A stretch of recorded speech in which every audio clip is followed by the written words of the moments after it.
terms of geometry and learning about the point, the line, the triangle, the square, pyramid, pentagram, things like that, all these shapes that can be formed by actually going from Kether to Chokmah, that would be the line, then from Chokmah to Binah, the triangle, the plane, and then from Binah to Hesed, creating a fourth point.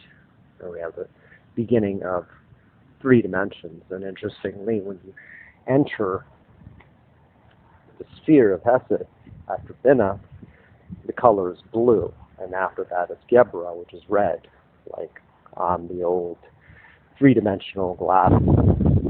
So when you enter the blue sphere of Hesed, you have entered 3 dimensions. You've created an object representation there. Pentagram,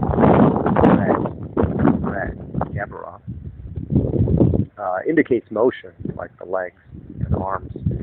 Shape has acquired enters the 3-dimensional and has the ability to move. Once it moves at 6,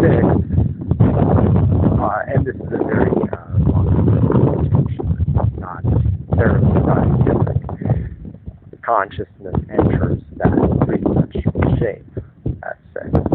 So, adding additional qualities which we can debate. A lot of this is similar to the chakras, so you might want to look at parallels or Leary's 8 circuits of consciousness, for example, in terms of what should correspond to what, because the spheres can be placed on the body. So they're not only in the central column, what corresponds to the middle pillar, the general placement of the chakras, of the central column, but there are the Ida and Pingala, which are basically the equivalent of yin and yang, the right and left sides of the body.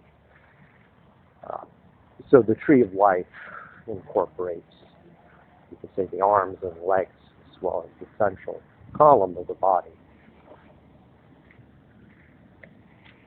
Now, another value to training your mind to visualize in these basic shapes when you trace things like the triangles, the elemental triangles, the pentagrams, five-sided shape, the hexagram, 6-sided shape, and then connecting all these things, you're training your mind to build 3-dimensional geometric space, to visualize it. In a sense, you might say that this trains you to achieve or to progressively get closer to achieving a photographic memory, because you're basically creating an environment that you can project your ideas into. And that includes projecting your astral body, your physical body. So if you can visualize, for example, the room that you're in, then you can visualize yourself leaving your body and projecting into that room. So if you look at the exercises and you don't look more deeply into some of the implications, but just from a geometric standpoint, you can see that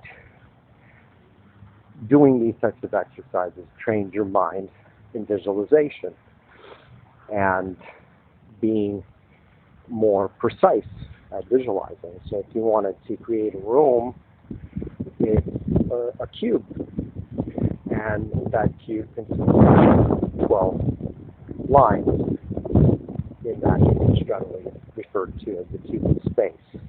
So there's a relationship there between 12 signs of the zodiac, 12 inches, 12 nodes. For example, all of these are scaled. They're measurements corresponding to different senses, or experienced by different senses, ascribed to different senses, but there's a relationship that reflects or connects different senses. And so the reflection on the five senses corresponds to the mind. Then observing the mind corresponds to the self. So that has been my presentation on the astral plane. There are more advanced details to be considered, but from a basic practical view, you can think of the astral plane in terms of building, whether it's masonry, carpentry, or something else. And initially, in terms of creating a three-dimensional space, it helps to work with geometry and visualizing these forms. These forms are the building blocks for your vision. In the same way, points and lines build, for example, a blueprint for a home. So visualizing points and lines, connecting the dots to make the big picture. That big picture corresponds to the vision that you're trying to see and bring into manifestation in the physical world. So once you've created your inner temple to visualize, and you could start by visualizing the actual room, so you could build a physical temple. But the idea is to have an imaginary temple look exactly the same or reflect the physical temple. Because then once you visualize something on the astral plane, it should more easily be projected or reflected into the three-dimensional space of your physical temple. So you're visualizing is actually having that with you as already existing within the three-dimensional space of your temple. And that temple is also in the head, as the name suggests, temple corresponding to the temple inside your head, about the level of the mind's eye and third eye.